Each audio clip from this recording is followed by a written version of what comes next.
Dahulu kala, tepatnya pada zaman mitologi Mesir kuno, dunia dan para dewa hidup berdampingan dengan manusia. Mereka berbeda dari manusia biasa, dengan tinggi badan yang jauh lebih besar, berdarah emas, dan kemampuannya untuk berubah bentuk. Di mana seorang dewa bernama Ra telah menciptakan alam semesta, membagi Mesir menjadi dua wilayah pemerintahan kepada dua putranya, yaitu bagian yang subur dengan sungai Nil akan diperintahkan oleh putranya yang bernama Osiris. Sementara gurun yang tandus diperintahkan oleh putra satunya lagi yang bernama Set. Dan inilah God of Egypt. Tapi sebelum lanjut ke alur ceritanya, alangkah baiknya kalian support channel ini dengan cara like, share, dan subscribe. Kalau sudah, mari kita lanjut ke alur ceritanya.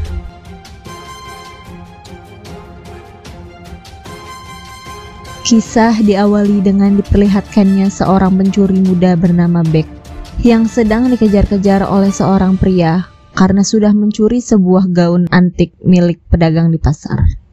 Terlihat Bek berhasil lolos dari kejaran pria itu dan memberikan gaun tersebut ke seorang wanita yang bernama Zaya.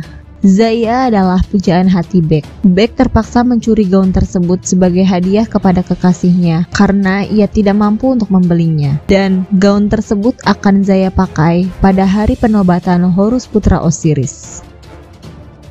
Tibalah keesokan harinya. Terlihat mereka berdua pergi menghadiri upacara penobatan Horus, yaitu putra Osiris, yang akan dilantik sebagai penerus tahta kerajaan. Dan terlihat pula beberapa dewa dari berbagai penjuru turut serta hadir dalam acara tersebut. Akan tetapi, keadaan mulai berubah ketika sang pamannya yaitu Set, yang tiba-tiba saja datang pada acara tersebut. Di sini Set terlihat iri dan cemburu kepada saudaranya Osiris yang diperintahkan oleh ayahnya yaitu Dewa Ra untuk memerintah bagian yang subur, sedangkan ia diasingkan dan diperintahkan untuk memimpin wilayah gurun yang tandus. Di sini ia juga mengatakan kepada Osiris bahwa seharusnya dialah yang lebih layak daripada Horus untuk menjadi pemimpin baru di kerajaannya. Namun Set yang sudah tidak terima dan terlanjur kesal, tanpa pikir panjang, ia pun membunuh Osiris di hadapan para dewa dan rakyatnya. Set mencoba merebut tahta kerajaan tersebut dan menyatakan sebuah peraturan baru di mana orang mati harus membayarnya dengan harta kekayaan untuk masuk akhirat. Horus yang tidak terima dengan tindakan Set mencoba untuk melawannya dan pertarungan pun tidak bisa dihentikan.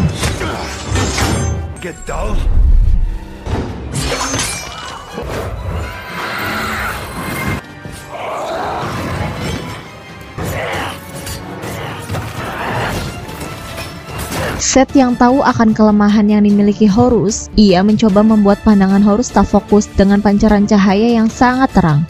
Dan pada akhirnya, Horus pun harus kalah. Ia tumbang di hadapan Set. Set mengambil kedua bola mata Horus yang menjadi sumber kekuatannya.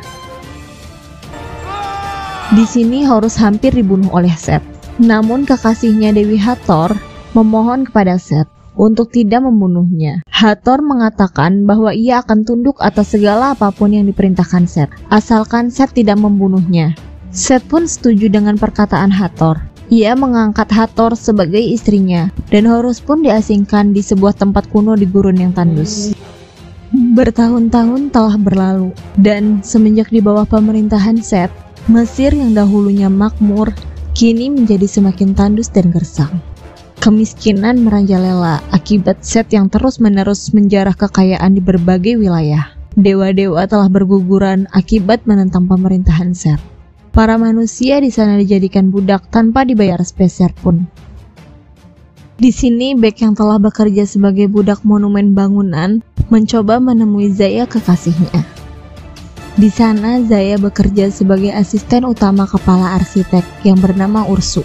Zaya mengatakan kepada kekasihnya Bek bahwa Horus adalah satu-satunya yang bisa mengalahkan Set dan membebaskan Mesir dari perbudakan. Zaya memberitahu kepada Beck bahwa setiap hari pasukan Seth melakukan penjarahan dan menaruh harta jarahan ke dalam sebuah tempat yang di dalamnya berisikan harta yang sangat melimpah. Dan di tempat itu pula mata Horus yang menjadi sumber kekuatannya disimpan. Kemudian mereka berdua berencana untuk mencurinya dan mencari sebuah gulungan berisi denah pembangunan untuk menuju tempat tersebut. Zaya menceritakan bahwa di dalam ruang itu dipenuhi dengan jebakan-jebakan yang sangat berbahaya. Di sini Beck juga berhasil menemukan sebuah gulungan rencana pembangunan piramid Seth yang menjadi sumber kekuatannya. Scene berganti kepada Beck yang mulai menjalani rencananya. Sesampainya di sana, Beck mencoba untuk melewati jebakan-jebakan mematikan yang ada pada ruangan tersebut. Dan pada akhirnya, ia berhasil mencuri kembali mata Horus dari ruangan itu. Namun setelah berhasil keluar dari ruangan tersebut, keberadaan Beck diketahui oleh Ursus si kepala arsitek. Di sana Ursus meminta Beck mengembalikan apa yang telah dicurinya. Dan alhasil mereka pun berhasil kabur meninggalkan istana.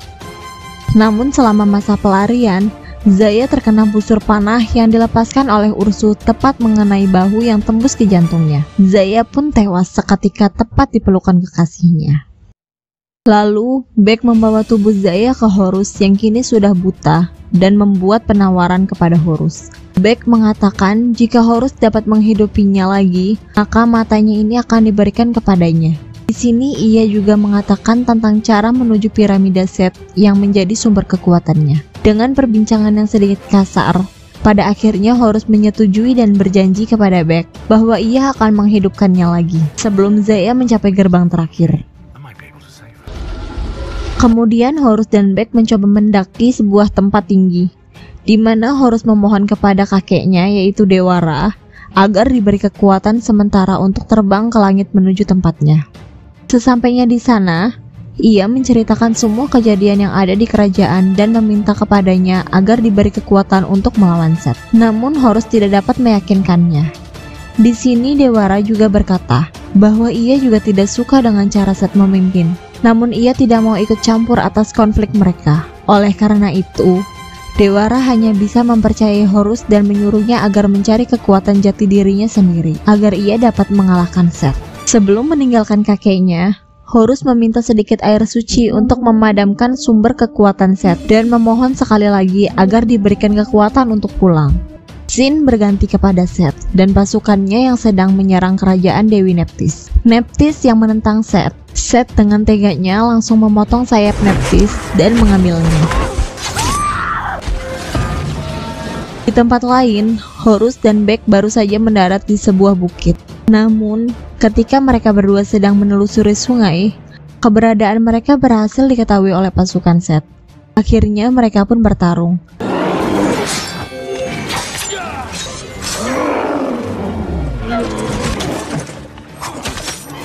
Akan tetapi, di sini Horus sedikit lengah, dan Horus pun pingsan terjatuh ke dalam jurang.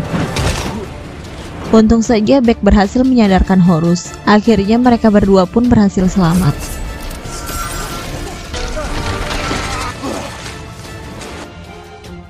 Di tempat lain, Dewi Hathor mencoba berkomunikasi dengan Horus. Akan tetapi Seth berhasil memergokinya. Di sana, Seth sudah tidak percaya lagi dengan Hathor dan memintanya untuk memberikan gelang 42 bintang tersebut. Namun, Hathor menolaknya dan berhasil melarikan diri.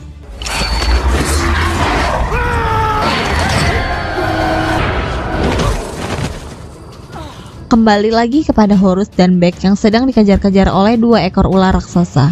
Di sana mereka berdua menyusun sebuah rencana untuk menghadapi kedua ular itu.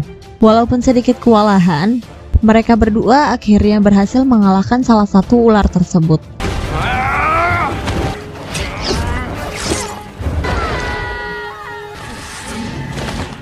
Di sini juga terlihat Hathor yang tiba-tiba saja muncul dari balik reruntuhan. Hathor membantu Horus dan Beck dengan cara menyihir ular tersebut.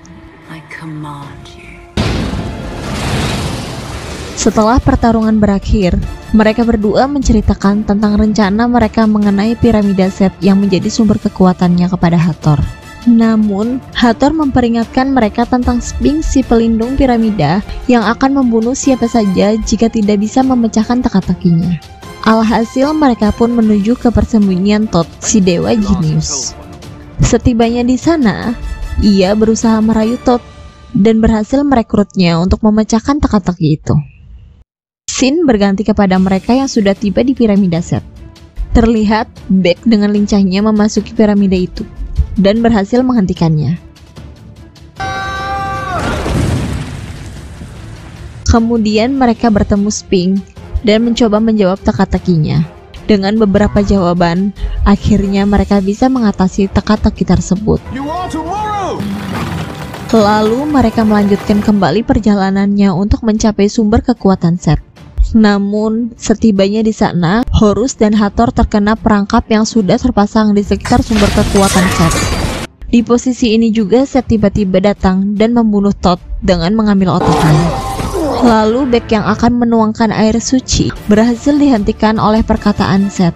Set mengatakan bahwa Horus tidak dapat membawa Zaya kembali dari kematian. Alhasil, rencana itu pun gagal. Set lalu pergi meninggalkan mereka dan meruntuhkan piramida itu. Mereka pun berusaha mencari jalan keluar, dan pada akhirnya mereka berhasil selamat dari reruntuhan piramida tersebut. Terlihat Beck sangat kecewa karena sudah dibohongi Horus. Di sini Horus mengakui bahwa ia lebih peduli tentang balas dendamnya daripada harus menolong Zaya, kekasih Beck. Kemudian Hathor sebagai Dewi Cinta tahu bagaimana perasaan Beck pada saat itu. Dan pada akhirnya Hathor mengorbankan keselamatannya sendiri untuk pembayaran Zaya ke akhirat dengan memberi Beck gelang 42 bintangnya, lalu memanggil Anubis untuk membawanya ke Zaya dan membiarkan dirinya diseret ke neraka. Scene berganti kepada Set yang sedang menggabungkan otak Thoth, hati Osiris, mata Horus, dan sayap dari Nephthys. Kemudian Set pergi menuju ayahnya, yaitu Dewara. Di sana ia menceritakan semua yang telah ia lakukan. Set mengatakan bahwa ini perlakuan yang sangat tidak adil. Namun ayahnya mengklaim bahwa semua perlakuan buruk sebelumnya merupakan tes yang telah disiapkan untuk peran yang sebenarnya. Dewara menginginkan Set untuk menggantikan posisinya sebagai pembela dunia untuk melawan iblis Apopis. Akan tetapi, Set kecewa mendengar keputusan ayahnya ini dan ingin menghancurkan akhirat sehingga ia bisa kekal dan abadi. Lalu Set mencoba melawan ayahnya sendiri dan pada akhirnya Set menusuk ayahnya sendiri. Set mengambil tombak kekuatannya dan mengarahkan tombak itu ke ayahnya hingga terjatuh dari atas kapal. Kemudian Set membebaskan iblis Apopis untuk mengkonsumsi semua kehidupan baik di dunia fana maupun dunia akhirat. Kembali lagi kepada Beck yang sudah bertemu dengan Zaya. Beck mencoba memberikan gelang Hathor, namun di saat yang bersamaan, iblis Apopis pun datang. Lalu Zaya berkata kepada Beck bahwa jalan satu-satunya yang dapat menghentikan ini adalah Horus. Kemudian Beck kembali lagi ke alam dunia dan mengatakan kepada Horus bahwa Zaya meyakini Horus pasti bisa menghentikan semua ini, dan perjalanan pun dimulai. Horus mencoba memanjat dinding luar menara sementara Beck melawan Ursu dan Beck berhasil mengalahkannya. Pertempuran pun berlanjut antara Horus dan pamannya Set.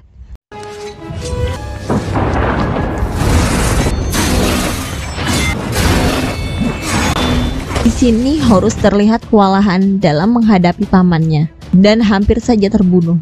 Namun di saat yang bersamaan, Beck berhasil mengalihkan perhatian Set. Set menyerang Beck. Namun Beck berhasil mengambil mata Horus dari Set dan melemparnya ke Horus. Di sini Horus terlihat kebingungan mana yang harus ia raih. Dan akhirnya Horus lebih memilih Beck dan meminta maaf atas semua yang telah ia lakukan kepadanya. Ketika mereka berdua terjatuh, tiba-tiba kekuatan sejatinya bangkit. Horus pun berubah bentuk dan menyelamatkan Beck menuju ke tempat yang aman. Di sini Horus menyadari bahwa kekuatan sejatinya bangkit itu bukan karena mata atau balas dendamnya, melainkan perlindungan dan kasih sayang terhadap rakyatnya yang harus ia perjuangkan. Lalu Horus kembali mencoba untuk melawan Seth, dan pertempuran sengit pun dimulai. Di sini Horus terlihat tenang dalam bertarung, sementara Seth sangatlah emosi dan pada akhirnya Horus pun berhasil membunuh pamannya. Kemudian setelah itu, Horus mencoba menghampiri tubuh kakeknya yang terluka di angkasa. Horus mengembalikan tombak yang menjadi sumber kekuatan kakeknya. Dan seketika, Dewara pun bangkit dan langsung mengusir iblis Apopis dari dunia fana dan akhirat.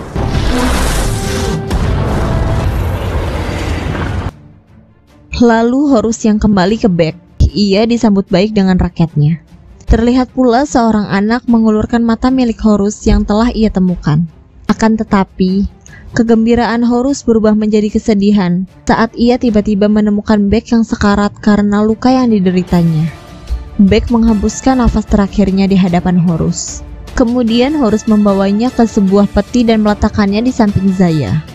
Sambil meratapi kesedihan, tiba-tiba kakeknya Dewara datang dan menawarkan untuk memberikan kekuatan apapun pada Horus sebagai balas budinya. Akan tetapi, Horus tidak menginginkannya. Ia lebih memilih sesuatu yang mustahil, yaitu kembalinya kehidupan di Mesir. Akhirnya semua yang diinginkan Horus membawa Beck dan Zaya kembali hidup.